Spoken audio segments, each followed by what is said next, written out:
जब भगवान ने वाराह और नरसिंह अवतार धारण कर हिरण्यकश्यपु को मार डाला, तब दीति उदास होकर सोचने लगी कि हाय, मुझ अभागिन के दोनों पुत्र इंद्र के बहकाने पर विष्णु भगवान ने अवतार धारण कर मार दिए। इसलिए चोर को नहीं बल्कि चोर की माता को मारकर चोरी के सब बीज को नष्ट कर देना चाहिए। अर्थात किसी उपाय से इंद्र को ठिकाने लगाकर मेरी संतान को सदा के लिए सुखी बना देना चाहिए, क्योंकि न रहेगा बांस और न बजेगी बांसुरी। तब भगवान को अवतार धारण करने के लिए कौन कष्ट देगा। दीति ने ऐसा सोचकर अपने पति की अत्यंत प्रेम से सेवा करने आरंभ कर दी। तत्पश्चात एक दिन कश्यप जी ने प्रसन्न होकर कहा कि हे दीति, मन इच्छा वरदान मांगो, क्योंकि मैं तुम्हारे पर बड़ा प्रसन्न हूँ। दीति कहने लगी, हे स्वामिन, यदि आप मेरे ऊपर प्रसन्न हैं तो मुझे यह वरदान दीजिए कि मेरे गर्भ से इंद्र का मारने वाला पुत्र उत्पन्न हो। यह सुन कश्यप जी बहुत उदास हुए, परंतु वचनबद्ध होने से कहने लगे कि हे दीति, मार्गशीर्ष का व्रत धारण करें तो तेरे आवश्यक ऐसा पुत्र होगा। दीति ने कहा, हे प्राणनाथ, मुझे उस व्रत की विधि बता दीजिए जिससे उसको शीघ्र आरंभ कर सकूं। कश्यप जी कहने लगे, हे कि मार्गशीर्ष के शुक्ला पक्ष से यह व्रत आरंभ कर 1 वर्ष किया जाता है। इसमें दिन में सोना, झूठ बोलना, नंगे होकर स्नान करना, खुले बाल रखना तथा दुष्टों से संभाषण करना बिल्कुल मना है। इसीलिए इन नियमों का पालन कर शुद्ध तन मन से लक्ष्मी सहित भगवान नारायण और सावित्री जी का ध्यान कर 8 पहर ब्रह्मचर्य का पूरा पालन करना है।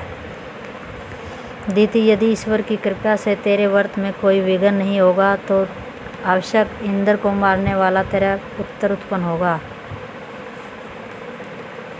इसके बाद दीति ने जब उस व्रत को आरंभ किया तो इंद्र अपने मन में सोचने लगा कि दीति के व्रत का निर्विघ्न समाप्त होना तेरी मृत्यु होना है, सो किसी प्रकार उसके व्रत को भंग करना चाहिए। यह सोच इंद्र ब्राह्मण का रूप बनाकर दीति के पास आ गया और उसकी तन मन से खूब सेवा करने लगा। दीति भी उसकी सेवा से बड़ी प्रसन्न रहने लगी, परंतु ज्यों-ज्यों व्रत की अवधि समीप आती थी त्यों-त्यों इंद्र की जान निकली जाती थी तथा दीति के गर्भ को बढ़ते हुए देखकर इंद्र को अंधेरी आती थी। ईश्वर की कृपा से एक दिन दीति खुले केस रखकर जूठे मुँह सो गई। सो इंद्र, जो इसी अवसर की खोज में था, अपना मच्छर के समान रूप धारण कर दीति के मुख द्वारा उसके गर्भ में घुस गया और वहां जाकर उसने उस गर्भ के 7 टुकड़े कर दिए। जब वे 7 भाग रोने लगे तो इंद्र ने उनके एक एक कर 7 भाग और कर दिए, परंतु व्रत के पुण्य के प्रताप से वे 49 भाग होने पर भी जीवित रहे तथा रोकर इंद्र से प्रार्थना करने लगे कि हे इंद्र, आप हमें व्यर्थ कष्ट दे रहे हैं। हम आपके शत्रु न होकर सदा आपकी सहायता करते रहेंगे।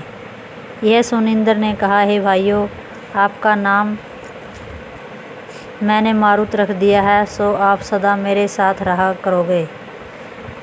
इसके बाद वे 49 मरुगण इंद्र के सहित गर्भ से बाहर आ गए और फिर इंद्र ने अपना असली रूप धारण कर लिया।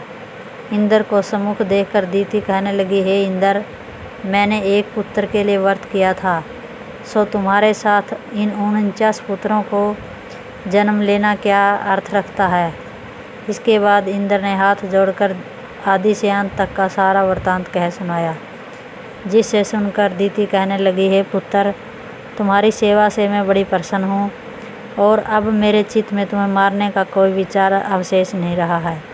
इसलिए मैं परमेश्वर से यह प्रार्थना करती हूँ कि इन 49 पुत्रों के सहित तुम सदा आनंद से रहो।